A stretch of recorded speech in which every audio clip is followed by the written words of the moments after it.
We are here with our 238th episode. We have some summer stuff to talk about. We're going to get into some movie talk because big movies are coming out.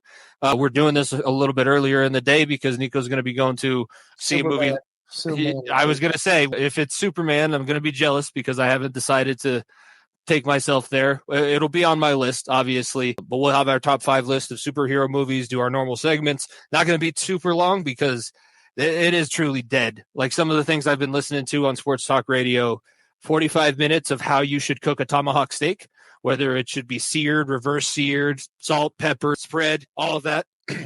That is where we're at currently. And I think somebody did top 10 backup quarterback rankings. PFF released a list like that. So we're not that deep into the weeds, but there are some things to touch on. And the main thing that every sports radio show in Denver has been talking about for the last 3 days, because they've had 3-hour shows on this topic every single week, is what the hell is going on with Jonas Valanciunas, a guy who I dubbed it last week as the biggest offseason move that the Nuggets have made all offseason long.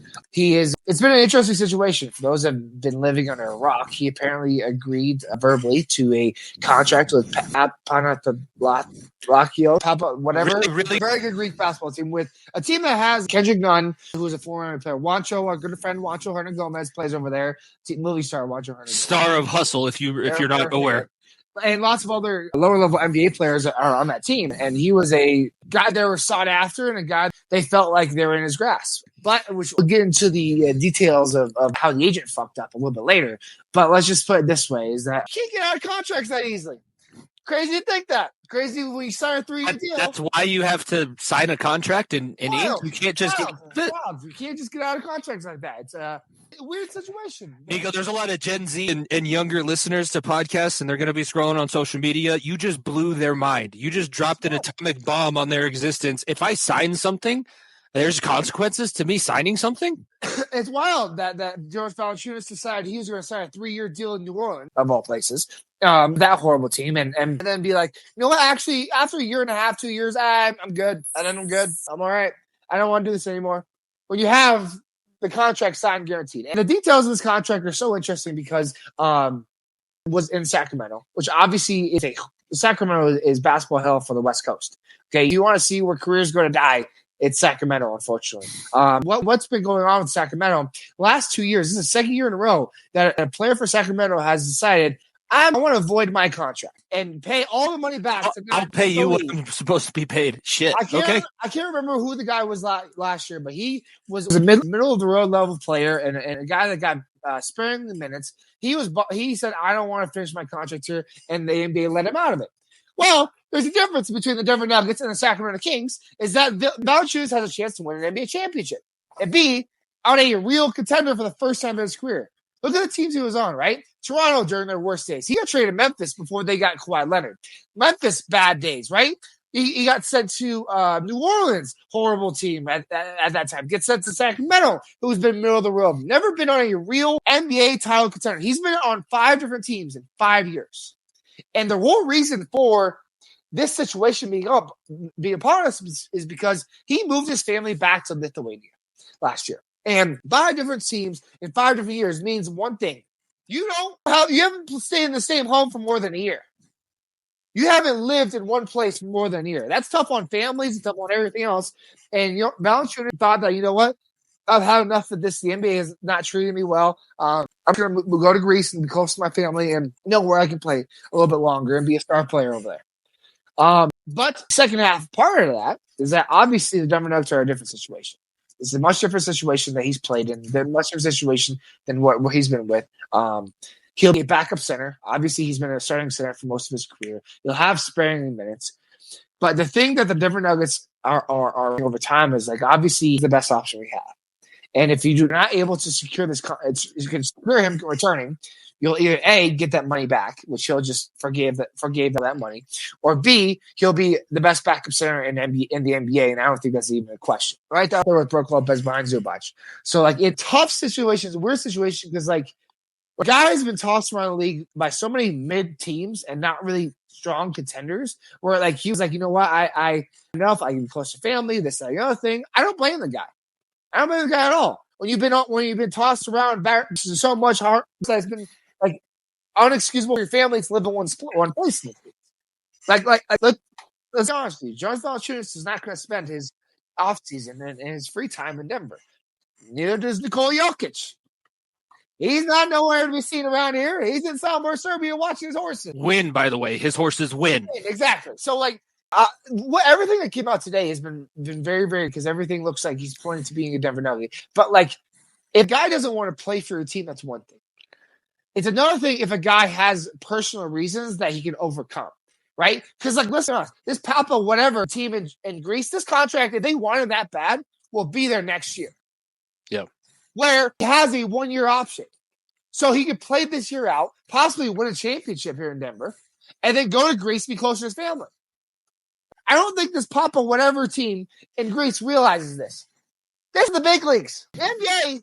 You're going to have a lot of Europeans. A lot of Europeans, when they listen back to this show, are going to be very upset with you. And Altitude Sports Radio already took the heat from Greece. But do you not realize if the NBA wanted to snap their fingers, you wouldn't have a team anymore? And you'd be run by them? That's just the NBA. And imagine if they have some NFL owners that are friends. The NFL could wipe out the entirety of the continent. Did you see the Devin Booker deal that just came through? He's getting paid 3 times more than Patrick Mahomes is right now. The NBA has dumb money. Yeah. There's money. There's dumb money. And it's all fully guaranteed, which is also why they have so much teeth. They're going to send the fucking equalizer after you. If you get screwed over with that giant lump sum of money that they're giving you, they're sending the equalizer after you, and you're not getting out of that. He knows your family. He knows where you live, and he's going to get that back one way or the other. So let's this in European terms for our European friends that know it's saying well, why is he just sticking with his contract? Let's put it this way. Cristiano Ronaldo, in the prime of his career, right? Playing for Manchester United, had 1-year deal left on his contract. But here comes LA Galaxy, and they offer him the same amount of money and same amount of promotions. And he says, fuck you, Manchester United. I'm going to the States, playing for a lesser team in a lesser league. Do you not think that there would be an uproar? I understand Jonas Valanciunas is not fucking Cristiano Ronaldo, okay? But at the same time, it's the same way. The Greece and European league is not even half of what the NBA is right now. Yeah. There's great talent. There's a reason why the worst talent of the NBA, if they don't make it, where do they go? Pat has been a very good player in Israel for the last however many seasons, and where else he's made it. One of the worst players in Nuggets history that I had to watch the last couple of years was an MVP in Spain. That motherfucker won the MVP. And the way people want to say basketball's become a world sport, I still will want to point this out. There are 4 countries that have won Olympic gold medals, and one of them is not a country anymore. They got split into a whole bunch of tiny little, where ironically Jokic and Doncic are from. The best players in the world play in the NBA. Yeah. He was a pro in that league. And as soon as he could, he was like, I'm to America. That's it. People can hate on the U.S. all they want. We have the best hockey teams. We have the best professional football teams. We have the best basketball teams. And there's no fucking argument. And all of you come here and retire and live here and vacation a lot. I never even realized how big the United States was. You can go the entire day and stay in the same state. Yeah, no shit. That's come out the last couple of days because I want to circle this back to Valinciunas, is that Jokic has talked to him, right? Adelman's talked to him. Kroenke's has talked to him. And all signs are pointing to him staying because obviously the opportunity, right? The one thing, and I'm going to touch this more on this later, but this felt more of a leverage play that the agent was trying to use a team in Greece to have the second year picked up by Sacramento at the time, and the second year picked up by the Nuggets now in this time. Because obviously the team options begins not this end of the season, or not the end of this season, next year. Wasn't he a starter? He was a backup center. He was the backup center behind Sabonis. I thought that he was the starter, so I guess that makes a little bit more sense. Why the agent would feel like he needs leverage. Just even more like discussion about him going to Greece happened before the Nuggets joined the picture.